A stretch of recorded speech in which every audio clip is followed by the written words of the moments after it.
Hello everyone. So in this video we are going to discuss about the disease that is gout. What is gout? So gout is a type of arthritis caused by the buildup of uric acid crystal in the joints. क्या होता है इस condition में, gout की condition में जो uric acid के crystals होते हैं वो जॉइंट्स में डिपॉजिट हो जाते हैं, बिल्डअप होने लग जाते हैं, वहाँ पे डिपॉजिट होने लग जाते हैं and it lead to sudden pain. और इसकी वजह से क्या होता है, पेन होता है, बहुत ज़्यादा स्वेलिंग रहती है, रेडनेस रहती है in the affected area of the joint.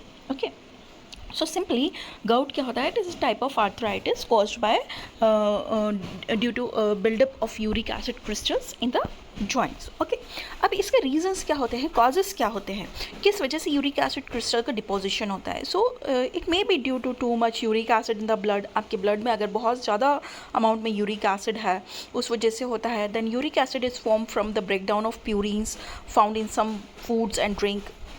जैसे कुछ फूड एंड ड्रिंक में, पर्टिकुलर फूड एंड ड्रिंक में बहुत ज़्यादा जो होता है प्यूरिन्स होते हैं, और जब प्यूरिन्स का ब्रेकडाउन होता है तो यूरिक एसिड फॉर्म होता है.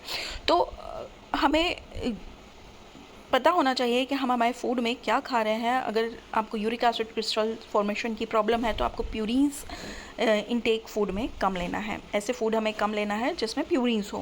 Okay, then kidney are not able to remove uric acid properly. Okay, kidney जो है वो प्रॉपरली यूरिक एसिड को बाहर बॉडी के निकाल नहीं पा रही है. And eating high purine foods, जब आप हाई प्यूरिन फूड जैसे जंक फूड वगैरह लेते हैं या अल्कोहल लेते हैं, ओबेसिटी की कंडीशन है. And some medicine can also increase the risk of this crystal deposition. Okay, so these are the main cause of gout. And what are the symptoms? अब हमें कैसे पता चलेगा, कैसे symptoms आएंगे बॉडी में.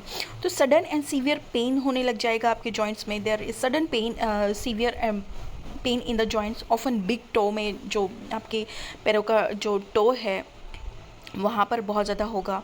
Okay, swelling and redness and warmth आपको joint में फील होगा. Then joint become tender, joints बहुत ज़्यादा टेंडर स्टिफ आपको दिखेंगे, स्टिफनेस आपको फील होगी. Difficulty in moving the joints को मूव करने में डिफ़िकल्टी होगी. Then now come to the type of gout. So there is acute gout and intercritical gout and chronic gout. So what are the difference between these three? Acute gout is sudden attack of pain.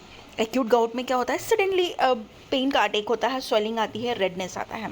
इंटरक्रिटिकल gout में क्या होता है, no symptoms between attack, attacks के बीच में कोई symptoms आपको दिखाई नहीं देता है. क्रोनिक गाउट में क्या होता है, रिपीटेड अटैक आते हैं, बार बार आपको थोड़ी देर बाद फिर अटैक आएगा, मतलब पेन फील होगा.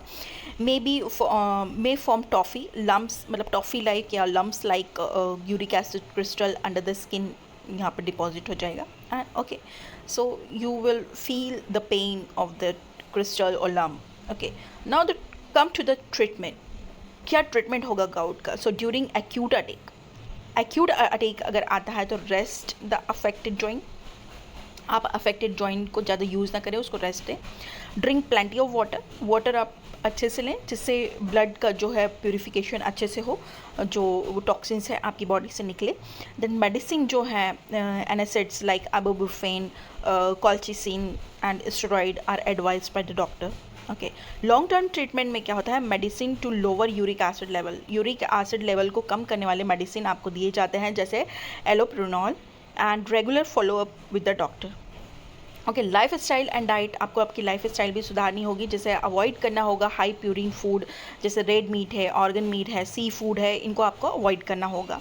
Then avoid alcohol and sugary drink. Alcohol और शुगरी ड्रिंक्स, जिस भी ड्रिंक में शुगर है उसको आपको अवॉइड करना होगा. Then eat more fruits, vegetable and whole grain. आपको खड़े अनाज लेना है, फ्रूट्स लेना है, वेजिटेबल्स लेना है. Okay, so and maintain healthy weight. आपको वेट गेन नहीं करना है. ओबेसिटी की अगर प्रॉब्लम है तो आपको आपका वेट को कंट्रोल करना चाहिए, एक्सरसाइज करना चाहिए regularly. So this are the treatment and management of gout. Okay, so remember this, the early diagnosis and proper treatment can control uric acid level and prevent painful attack. अगर आप early diagnosis कर लेते हैं, uric acid आपकी blood में बढ़ा हुआ है, तो आप प्रॉपरली ट्रीटमेंट ले सकते हैं, इसे कंट्रोल कर सकते हैं, आपकी यूरिक एसिड लेवल को कंट्रोल कर सकते हैं और प्रिवेंट कर सकते हैं पेनफुल अटैक्स को. Okay, so thank you very much. Stay healthy and stay happy. Thank you very much.